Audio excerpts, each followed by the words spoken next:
Truckers X TV on air.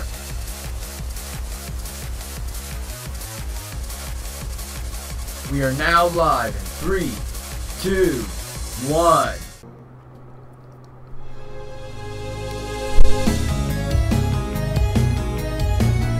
Welcome back to another exciting episode of Phoenix Wright, Ace Attorney, Spirit of Justice. In the previous episode, we just began Mr. Reynolds, who's actually Mr. Reus himself. Today, ladies and gentlemen, we'll begin his testimony on what really happened. Very well then, on with the show. Are you watching Magnifique Gravier? The time has finally come for my magic to snuff out your precious pedigree. The Gravier line will be no more.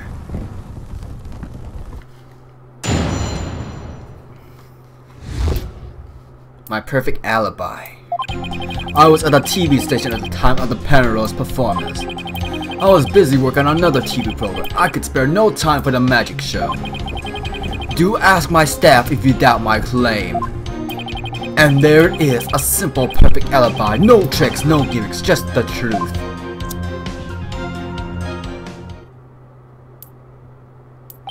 Do you understand now, perhaps? I did not grace the theater with my presence until after the incident. So how could I have committed the murder? His staff did say he was there at the station. So it sure does sound like a rock-solid alibi.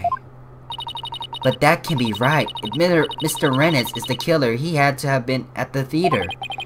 There's gotta be a hole somewhere in his story. I assure you there are no holes on Mr. Leah's stage. No tricks, no gimmicks. True magic doesn't need trapdoors to escape through. Do enjoy my show to the fullest. And my real alibi. Okay. We have no other choice but to press him, cause what else is there? We have 5 tries right now. Oh yeah, by the way, before anything else, ladies and gentlemen, do me a favor right now. Make sure to click that like button. Your support is greatly appreciated to the channel. So let's see. We got no other choice but to press because I have nothing. It's a perfect alibi. But you did come to the theater eventually, isn't that right?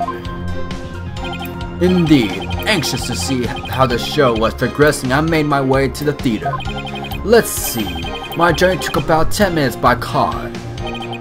Could he actually have been at the theater during those 10 minutes? Killing the victim? Ho ho ho. Allow me to stop reading your mind. Aha! Could I have been at the theater during those 10 minutes, killing the victim? How in the... But no, I took a taxi. The driver can attest to that. Feel free to call the taxi company if my word does not satisfy you. The driver is a big fan of the ratings Raja. I even gave him my card. You gave the driver his card? That was very clever of him. You might as well give it up, lad. Questioning real magic is a fool's errand. Besides, you know very well that what I was doing at the time of the incident.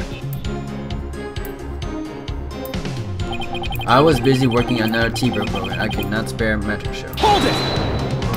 Man, isn't that a lie because he edited that? What was this other TV show you were working on? My own special project, you see. One moment. Perhaps this is more appropriate. It's Rating Raja Special Production. Yeah, hang loose, baby.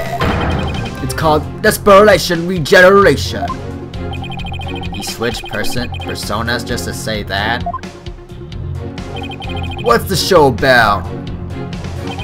Washed up has-been singers and comedians get together and play musical chairs. The winner of the game is given a second chance at their career. A priceless prize for chaps who watched them too early in life. Sounds great, right? Might I suggest you appear on that show, Mr. Justice? As the ex-lawyer, he used to make ridiculous bluffs in court and faded sadly into obscurity. And I let the Rating Raja produce my TV debut? Not in this lifetime. You have great reactions. Who knows? TV might be your true calling. Hey! Whose side are you on? In any case, I was overseeing production of this program during the Penrose performance. He's on fire. Hold it!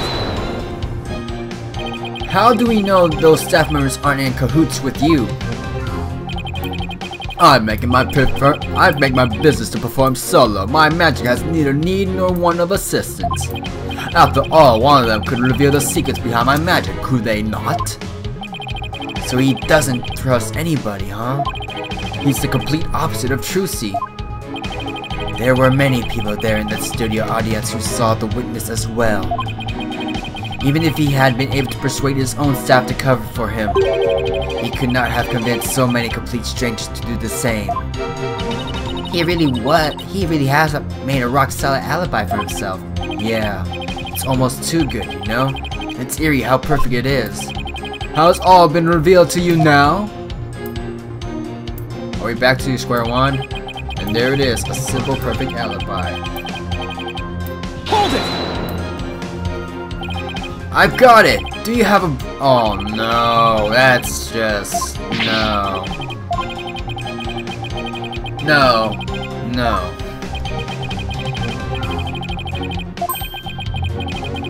No, I'm just not gonna... That was just... No. Okay. His alibi really is airtight. I believe we heard enough. While I believe the witness does indeed harbor some ill will against the defendant, there is no reason to doubt that he was at the TV station at the time of the incident. Yes, the facts prove it was impossible for the witness to have been involved with the crime. These last rites for the victim had dragged on long enough.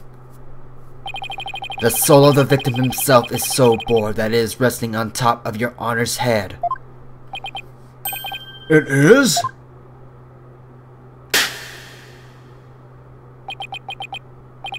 The time has come. Let us punish the sinner and guide the victim's soul to the Twilight Realm. Apollo, Trucy will be thrown in prison and we'll be out of the job. But if you catch tasty fishes, will you sell me some good at price? I told you, I have absolutely zero intention of going off of a tuna boat. Think justice. You have to figure this out. It's no use. I can't find a single flaw. So what now? Oh, behold my never-ending magic show. Come for us, spawn showmanship of the great Mr. Reus, and stay for my grand illusion until the end of time. Ha ha ha ha! Wait, is he saying that we're still trapped inside some sort of illusion of his? That's what professional magicians do. They make their audience see something that isn't really there. In other words, you make us see illusions, right? We call it misdirection. While we keep you busy believing one thing, we're busy making something else. What we say isn't really isn't, and what we say isn't there actually is. It's still confusing. Could it be... You know what, Mr. Reynolds? I guess we have all been spectators to the elaborate illusion you prepared for us. An illusion that has subtly turned our attention towards something you want us to see. What are you going on about, lad? Have you got something, Apollo? I just remember something Trucy said about misdirection. What a magician says is there really isn't, and what they say isn't there actually is. If we all been taken by a ride by Mr. Rennett's magic, then maybe he made us see something that wasn't really there. Oh no. It's time to rethink all my assumptions about this case. What have we been made to believe was there when it actually wasn't? What have we taken to the absolute facts of this case?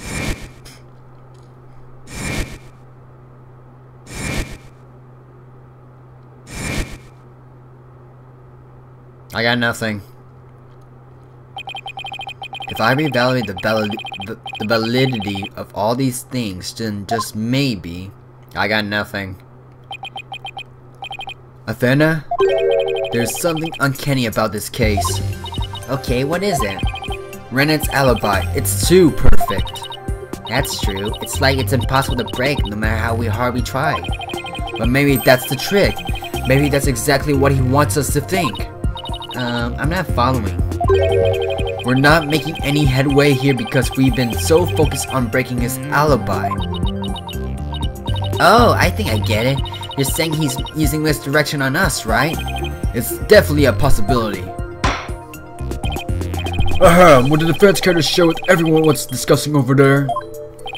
Your Honor, we believe that if we were to reconsider a certain assumption, we may finally arrive at the truth. In fact, I think we'll even finally see who's hiding behind the curtain, so to speak. And what is the certain assumption you're thinking of? I got nothing! This is the one key assumption we've been taking for granted the whole time. Roger Rennett's guilt. The culprit was on scene, the crime scene. Yeah, we got 3 options, we got 5 tries.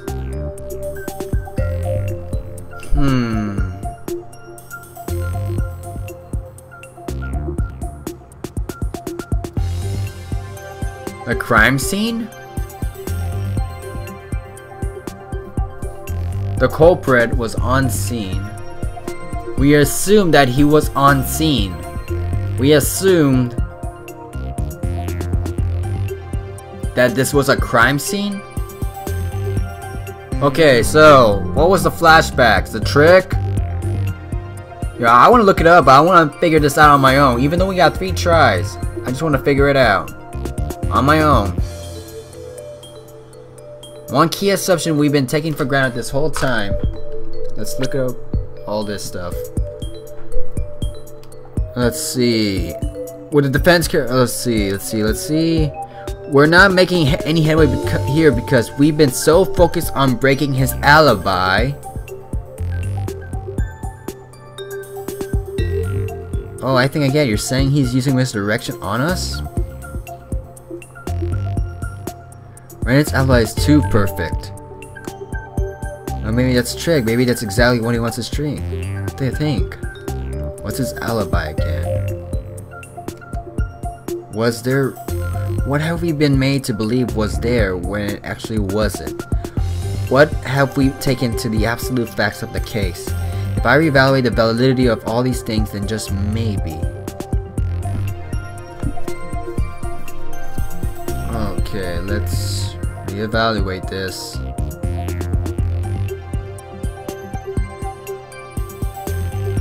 Okay, we can't go any further than that. So let's see, I want to say...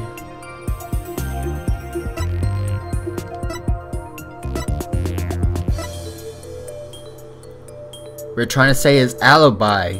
We're trying to break his alibi when in actuality... The crime scene or the culprit was on scene. We assume that he was on the scene. What if the culprit was somewhere other than the theater at the time of the crime? What if there was some way to commit the murder without actually being there? If that were the case, then Mr. Rennett's perfect alibi would become irrelevant. Objection! Was this right? How could... Oh, wrong voice. How could one person stab another to death with a sword without physically being there? Furthermore, we all saw what appears to be the culprit's shadow of the footage. Objection! But couldn't we just easily assume that the shadow does not belong to the culprit? Well, if it's not the culprit, then who is it?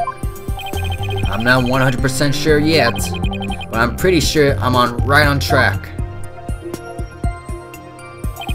We've all seen something that looks like this shadowy shape before, Your Honor. During the magic show itself. Mr. Hat? In that case, please point in the show footage for us. This is the thing that looks suspiciously similar to the shadowy figure of the culprit. Are we using that thing again? Oh no! We're using it again! What resembles the shadowy figure seen on stage? Mr. Hat!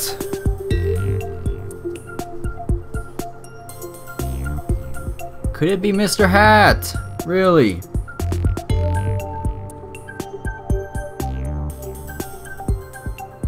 Whoa, whoa, whoa, whoa. Get back. Back it up, back it up, back it up, back it up.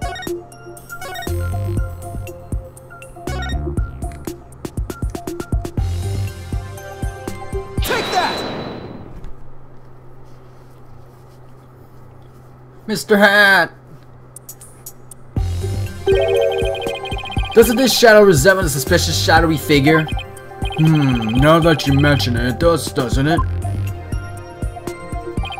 Miss Wright, could you identify that shadow for the court? Let's see. I believe that's Mr. Hat's shadow. It's from when he's being pulled up from the stage to the catwalk overhead by wire. We left him hanging back from the stage. Then, could this shadow that's shown later in the footage be Mr. Hat too? No, that's not possible. After Mr. Hat was pulled up to the catwalk, he stayed up there.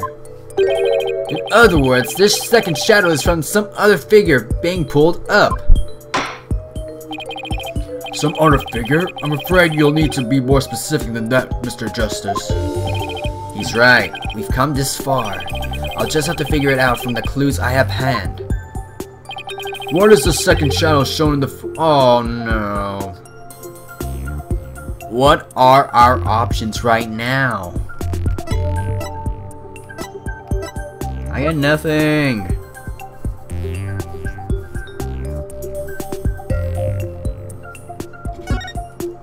I would still say it's the photo right here because he has the harness.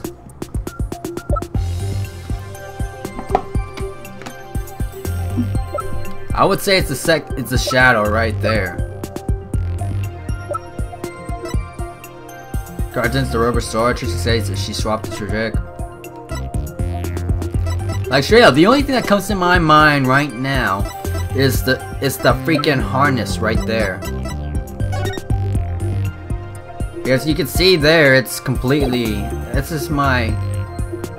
Let's try it. Take that! Nope. Wait! Is this it? If we consider what was happening on the stage at the time, there is only one answer. The shadow belongs to the fake Mr. Reus. In other words, Mr. Man of Mystery. The victim? Man of Mystery? What the heck? Please take a look at the prank plan script. Mr. Mystery was pretending to be dead and then fly up to the air after that. Isn't that right, Mr. Renitz? Indeed. And what of it? I contend that is exactly what happened. I knew it. This was having to do with that stunt harness. The victim was wearing a stunt harness around his waist. It was most likely attached to the stunt wire so that he could pull up into the air. So you're suggesting that after pretending to be dead in the coffin, the victim flew up into the air just as the prank script says? Exactly. We just couldn't see him go flying up because the dragon was blocking our view. And that last trick, ladies and gentlemen, is the true pièce de résistance of the Culprit's murderous magic show. So he was killed during the harness, right? Because Trucy said it was the prank. That's the prank right there. As the dragon went down, the harness must have pulled him up, right? Is that what I'm getting? Don't tell me, you've got it all figured out. Yes, I think so. If we could just look beyond Mr. Rennett's last bit of misdirection, we should finally be able to see the real truth. The victim must have been pulled up to the catwalk, just like Mr. Hat. That's Mr. Hat right there. And hit the cushioning up there with a considerable force. I just have to figure out what else happened up that time. Are you ready to elaborate, Mr. Justice? Yes, Your Honor. I'm ready. In that case, please answer me this. Why did the culprit make the victim fly up into the air like that? To falsify an alibi. To murder him. To falsify an alibi? He has... Why does he want to murder him? That's the question. It's either to murder or to falsify. We're in a good moment, but I just don't know what. Why the culprit, aka Mr. Reus himself, make the victim, Mr. Mystery, to fly up to the air like that. Let's try to murder him.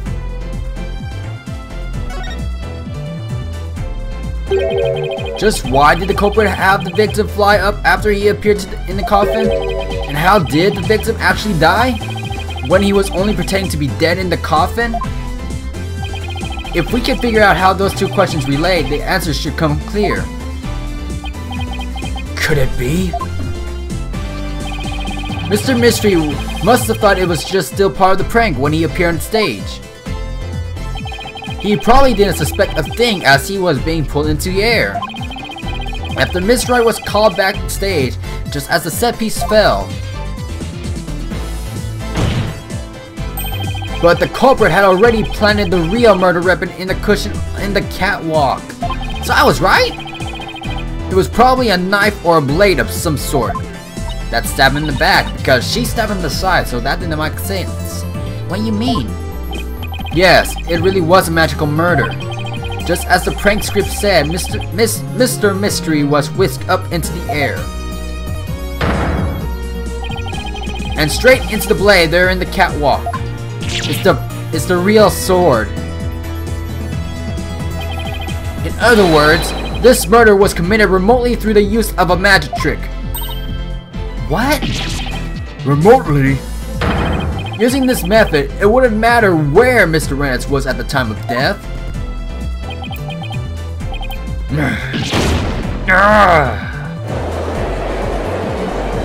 can't believe I was right.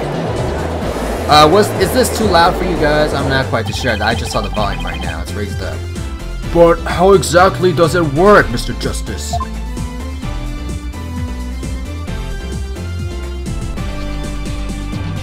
What the hell? Just before the murder occurred,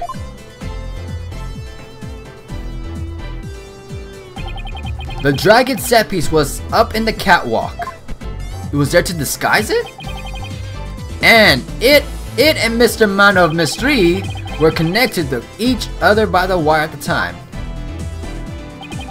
By carrying out the prank plan, Betty made the dragon set piece fall, which caused Mr. Mystery to rocket straight up and into the blade in the cushion.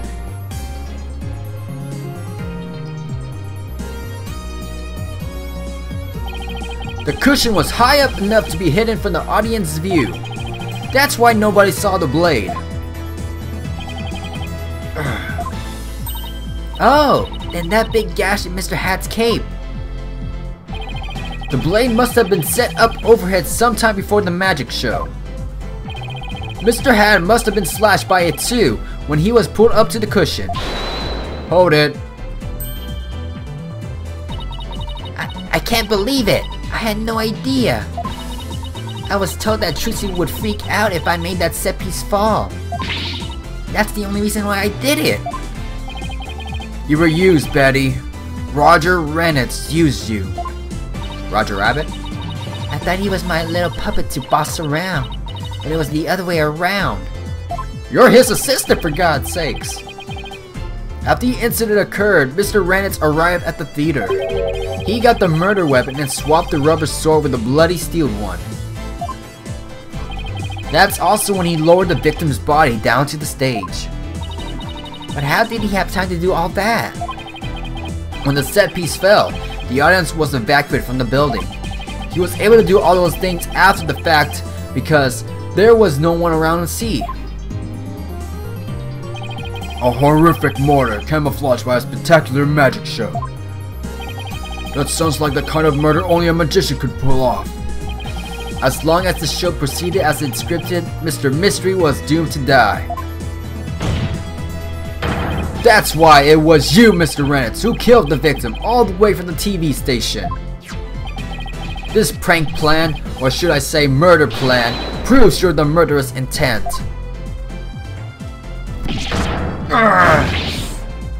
Looks like we found it. Blondia!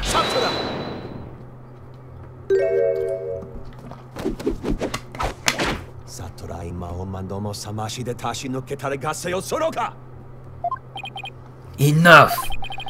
You dim-witted, ignorant, imbecilic, putrid red pepper! He can't possibly have counter-argument to make that! Talk about not knowing when to let it go and move on. Do you have a rebuttal or something, Prosecutor Sanmari? No blade of any kind was found in the catwalk, which means you have no evidence to support your theory. But Mr. Reus retrieved it after the fact! Which still leaves you with no way to prove your wildly fantastic remote murder theory. But without proof, does it make no more sense to believe that the murder was committed there on stage? That's where the bloodstained sword was found after all. That is a very good point. As the only person who could have committed the crime scene there on the stage. Wright remains the prime suspect.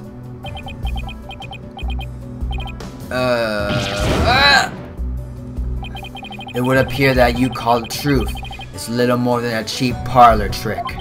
In the end, you have done nothing to prove the accused's innocence. It is time at last, let it go and move on.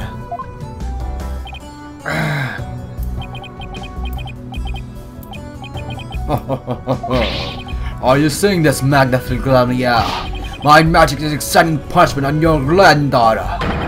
The Gravier name is done for. Apollo, we need to hit them with a decisive piece of evidence here. I know, that's just what I was thinking. Mr. Justice, do you or do you not have anything to prove that the witness committed this remote murder you propose? Of course I do, Your Honor. This entire incident was carried out exactly according to the script. Right. So theoretically, there should be no evidence for us to find or use. Which means our best bet is to see if something unscripted happened. There's gotta be something Reus couldn't have foreseen. And once I find it, that's how I expose the murderous trick. Get ready, Mr. Reus, because I'm about to reveal the secret to your magic. I would say Mr. Hat going to the opposite side. There are no tricks or gimmicks here, just some good old-fashioned logic. Hello? As long as the magic show went as scripted, the murder would have happened without fail. Everything in this case was carefully planned, so that no evidence would be left behind. Still, one thing happened that definitely wasn't in the plan. I would say Mr. Hat.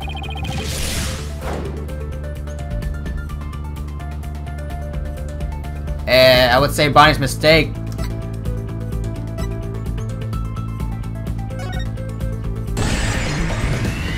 I would say Bonnie's mistake because Mr. Hat. Bonnie made a mistake during Trixie's escape trick.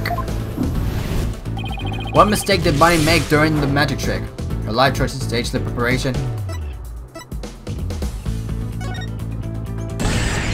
Mr. Hat. Mr. Hat was placed in the wrong spot.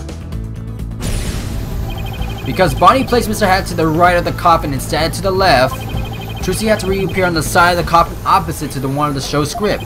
But the culprit didn't know that when he first arrived at the theater, which means he was bound to make a slip-up when he tampered with the crime scene. Which part of the culprit's cover-up attempt was affected by Trixie's new position? Blood in the coffin hole? The edited show footage? Fingerprints on the coffin?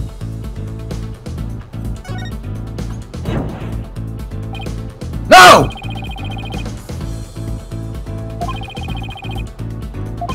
So in that case, which part of the culprit's cover? Okay, thank you. Blood in the coffin hole. There was blood in the coffin hole?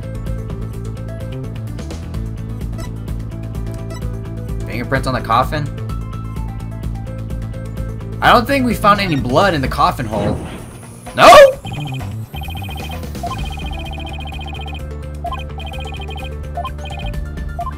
Okay, I got first 2 out of 3 right, but blood in the coffin hole? I didn't see no blood. The blood was on the wrong side on the coffin too. Oh. Thinking Trixie had appeared on the left, the culprit must have put the blood in the left hole. But the blood was eventually discovered in the right hole during the police investigation. I did not remember. If the killer had originally put the blood on the left side, that means he must have tempered the scene again afterwards to make it line up with the facts. To make the crime scene consistent with the facts, the culprit must have dropped the set piece, wipe off the fingerprints, swap the coffin sides. That's the logical answer. Oh, that's right! The fingerprints! Because if he were to place...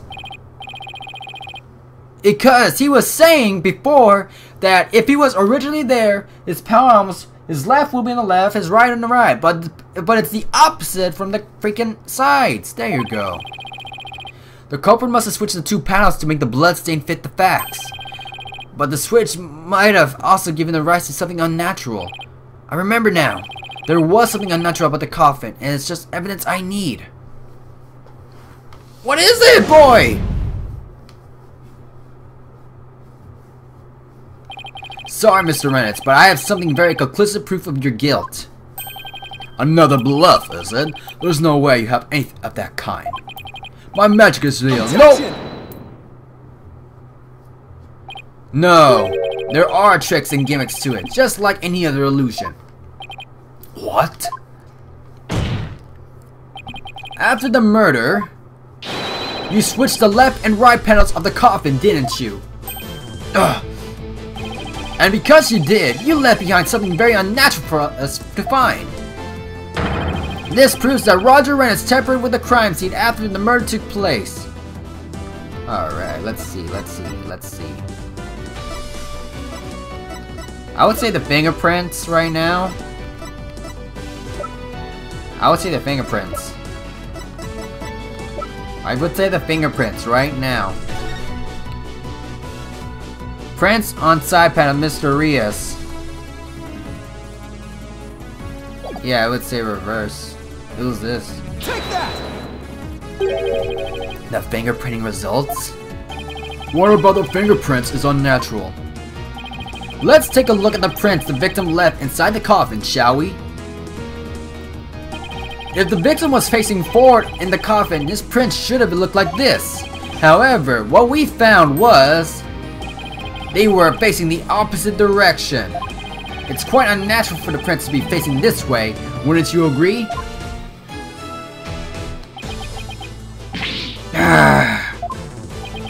Is it strange?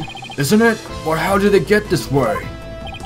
They got this way because the culprit thought the magic show had gone according to the script. The culprit thought Mr. Had would be on the left side of the coffin. And that Miss Wright would also pop up to the left, as per the show's script. He then assumed she had thrust the sword into the hole on the left side of the coffin. That's why he put blood in the left hole when he was trying to cover up the crime. But sometime after leaving the bloodstain, the culprit must have realized his mistake. He found out that due to Bonnie's mistake, Mr. Hat was to the right of the coffin. And that despite the script, Miss Wright had thrust the sword into the hole on the right. In short, the hole with the blood in it was the side opposite to the one that Trixie used. To make the blood location fit the facts, he had to tamper with the evidence yet again. So he tried to cover his tracks by switching the coffin's left and right panels. Oh, that's how the fingerprints in the coffin ended up backwards. Because the culprit switched the two side panels around, the prints ended up facing the opposite direction. When instead of going to all the trouble with the panels, why didn't the culprit just wipe the blood away and redo the other side? I'm afraid that wouldn't have worked, Your Honor, because of a little something called luminal testing. Right, luminal, almost forgot. Luminal can detect trace amounts of blood if it's been wiped away, right? That's right. Wiping the blood away would have only served as proof of his meddling. How about it, Mr. Rance? I did a pretty good job figuring out your trick, didn't I? Objection. Trucy Wright could have done the same just as easily. You have no proof that it was the witness who tampered with the evidence. Objection! Ah, but I do have proof. What? A person who was in the magic show. Who would have never made the mistake of putting the blood on the wrong side? Least of all, Miss Wright, who surely would have remembered she was on the other side. Oh my, you're absolutely right. Why, you impudent! I'm sure you realize by now, Prosecutor Samadi, that your claim that Miss Wright is the culprit just doesn't hold up. You and the accused are most certainly bound for hell. Really? Miss Wright and I? Because I think you're the one with the ticket there for trying to convict an innocent girl.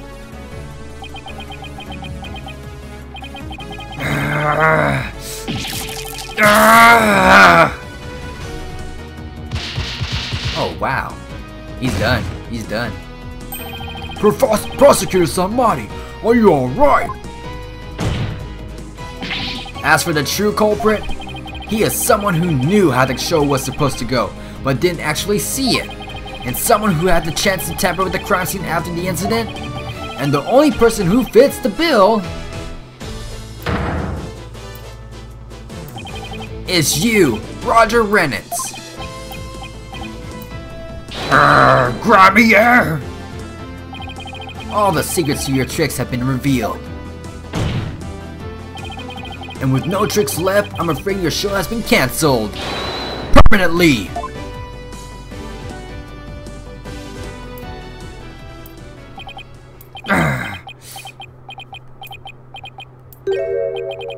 All of my secrets have been revealed, you say? Uh-oh. Don't make me laugh, boy. Mine is the true, real magic. There are no secrets to reveal. Behold, ladies and gentlemen, the true power of the great Mr. Reus. Witness a magic greater than true Glamnias. Burn! Crumble! Fall to my furious flames. The great Mr. Reus will bring an end to you all. And now for the final heir to the Gravier name, right here, right now. You too shall burn. Huh? No, this isn't right. Well, he lost. No, it's not my fault. I'm not the one to blame. I'm the victim here. What? He failed. Case closed. Curse you, Glamia! He failed.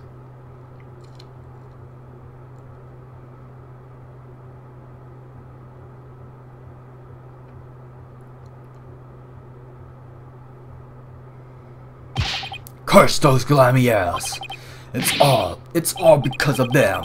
Even now, they wound me. Curse them all to the abyss!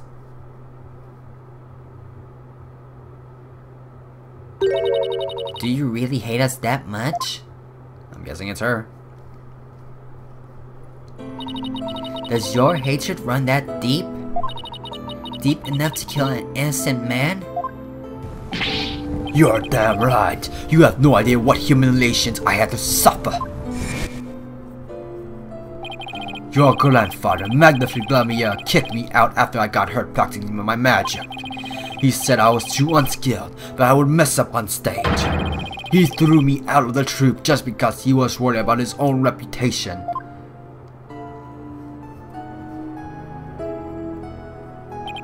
Since I was but a child, it was always my dream to become a great magician. But that Magnific, he took it all away from me. But that's no excuse. There's no reason to do something so evil. Magic is supposed to make people happy, not use them as means for murder.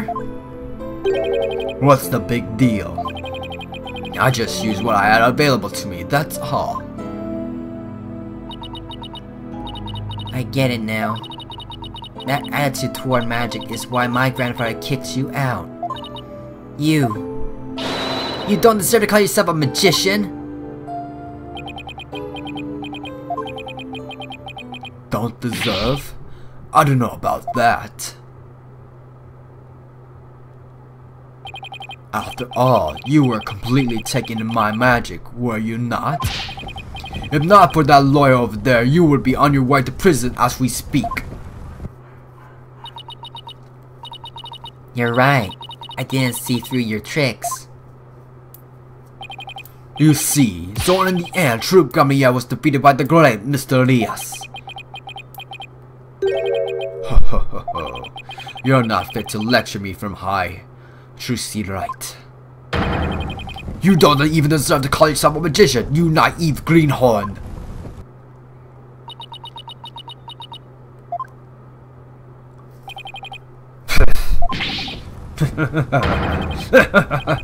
Take that, Gravier. You lose. If anyone needs to learn to let it go and move on, it's this guy. This court and my prison can both burn in the flames of my creation. Yeah, he's lost his mind. Bailiff, take Mr. Reus away and bring a furniture just to be safe.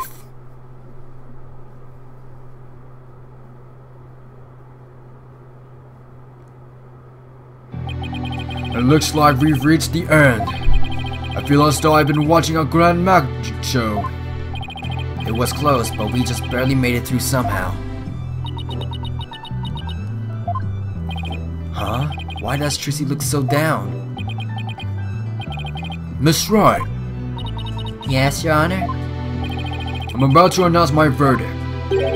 Could I see that wonderful smile of yours, that smile of a true entertainer as I do? Yes, Your Honor. Now then, this court finds the defendant, Trucy Wright, Not guilty! Hey! And we did this episode with no guide. Thank you, thank you, thank you.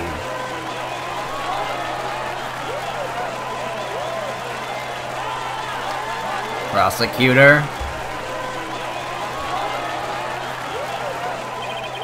Court is adjourned.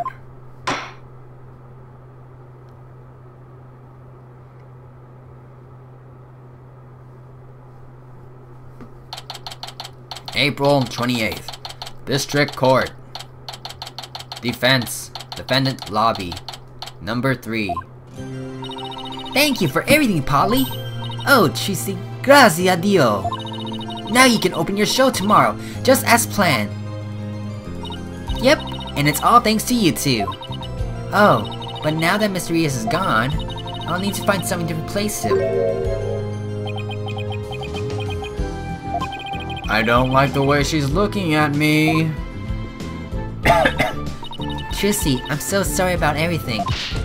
Hey, what are you apologizing for? Roger Man has used us. We're victims too. He even made me an accomplice to murder. But Betty, you have to take some of the blame for this too, you know. Even if we didn't know he was planning to kill Mr. Mystery, we did cooperate with him. It's all my fault, isn't it? Neither one of you is to blame. The only one in the wrong is the person who used magic to commit murder, Roger Rennet. Don't you think I know that? Say what you want, but don't think for a second that I don't still hate you.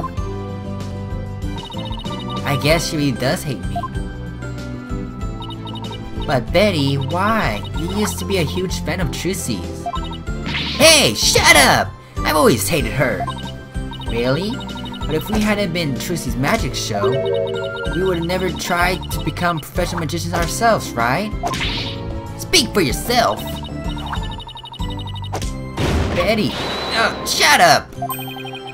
Was she acting that way this whole time because she secretly loves Trucy? As a fan. Wow, Trucy. I never knew that being the best could be so tough. Come on, Bunny, we're leaving.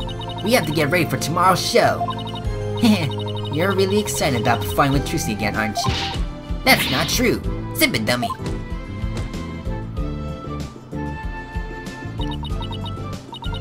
Polly, do you think I really am a naive greenhorn? Huh? No way. She's not. Oh no.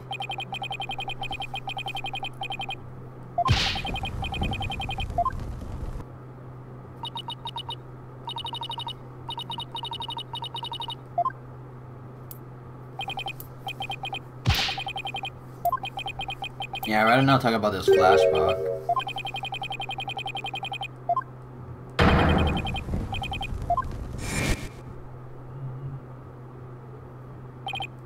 Tracy, don't tell me you're taking what Mr. Wren has said to heart.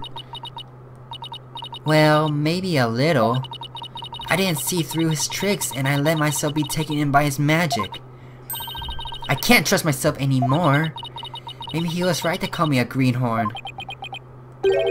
You shouldn't stock in his words. He doesn't even know the first thing about you. Huh? You're a wonderful Gravier magician. You should be proud of yourself. Thank you, Apollo. But what makes you say that? I know you're a wonderful Gravier magician because of this. Oh no. What do I do? Okay, this one I'm looking it up because the last time I did it, I screwed up that last part where they saying we are wonderful and all of that. So let's look it up real quick to see what the heck we're supposed to do. Whether we're freaking. Okay, there you go. Okay. Okay. Take that! My grandfather's notebook? The Gravier Creed. A true entertainer always keeps a smile on their face. When you perform your magic trick in court today, you show the world your dedication to Troop's creed. You kept a smile on your face and won the crowd over. You're everything Magnifique could have hoped for in the air. You're a great magician, Trucy. Great magician? Me? You really are. That's why you don't have to worry about Wren, it said. Oh, Polly, thank you. Still, I couldn't have done it without you. I would have lost my nerve if I'd been all alone up there. But I was able to keep on smiling because of you. Me? I remember what you said to me in the detention center.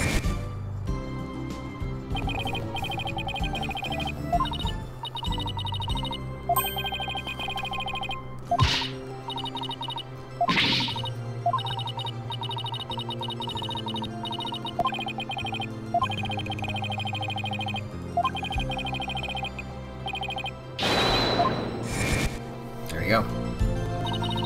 Your words were what kept me going.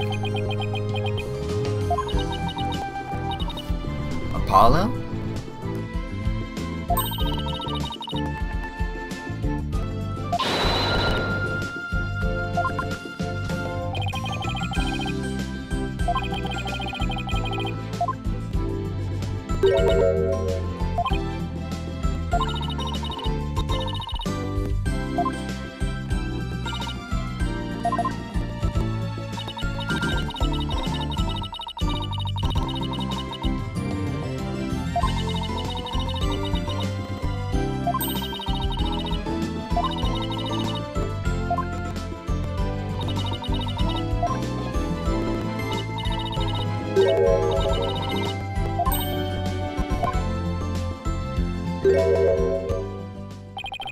Prosecutor Samadi, what are you doing here?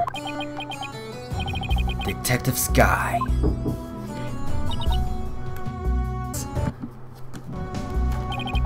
I require your forensic expertise in order to close this case. Come, let us go. Wait! Prosecutor Samadi! The trial is over, Mr. Justice. You and I are strangers once more, with no further need to interact. Strangers? Have you really forgotten all about me? What?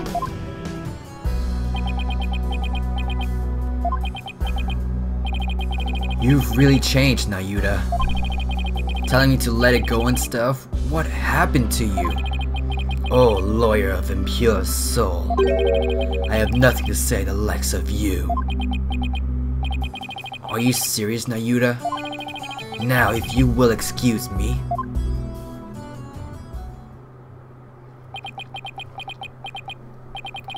There he goes.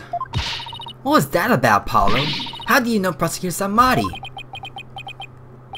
Let's just say we're old acquaintances. Acquaintance? It seemed like something more than that. Yeah, well... You don't like to talk about your past, do you? Because you always change the subject.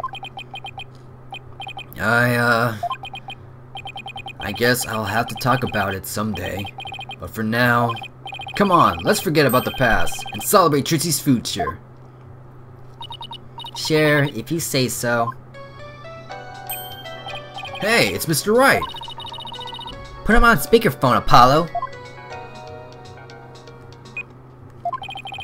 What's up, Mr. Wright? Apollo, how's Trixie? What happened on the trial? Did you get a not guilty filter? Ugh. Mr. Wright, slow down. Everything's fine. I'm okay now. I'm not saying that line. She was found not guilty in a very dramatic turnabout. Plus, we saved the office. It was a great victory for Apollo. Phew, that's a load off my mind. I can't thank you enough, Apollo. Now I know I can trust you to hold down for the fort anytime. Me? Really? Yes, you. You're a real full-fledged lawyer now in my eyes. A full-fledged lawyer? I still can't wrap my around it. Thank goodness you were there to take care of everything. And thank you, Apollo. No need to go that far, boss. Especially not in front of everyone. Oh, and by the way, I won't be able to make it tomorrow's show, so I was hoping you could go.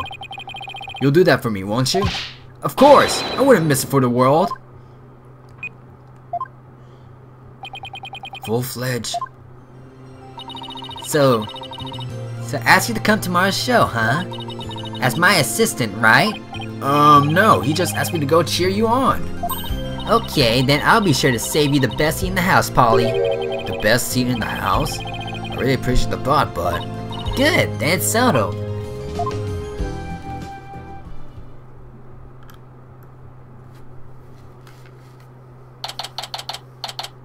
April 29th, Penrose, Theater, Stage.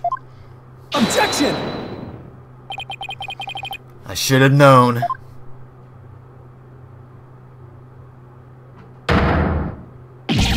That this is what she meant! Magical Trixie Wright will now perform her greatest illusion yet. There are no tricks or gimmicks here, ladies and gentlemen. This is real magic.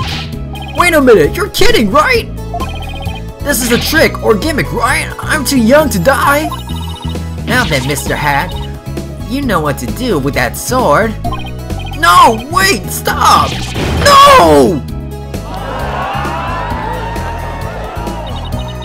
And that is how Trixie and Gravier Land ended on a rousing high note.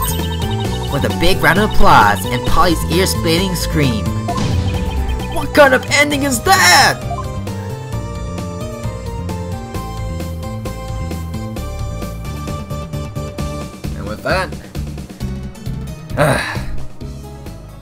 And with that, that concludes episode 2 of the Magical Turnabout. Episode 3 has been added, and we'll be going on about that on, what day is it? Today is Sunday. It'll be uploaded Sunday evening, really late Sunday evening. It will be going up on Tuesday. Make sure to hit the like button, comment, performance. If you're new, if you're like to see, subscribe, and this is Struggle 6 TV, and I'm signing out.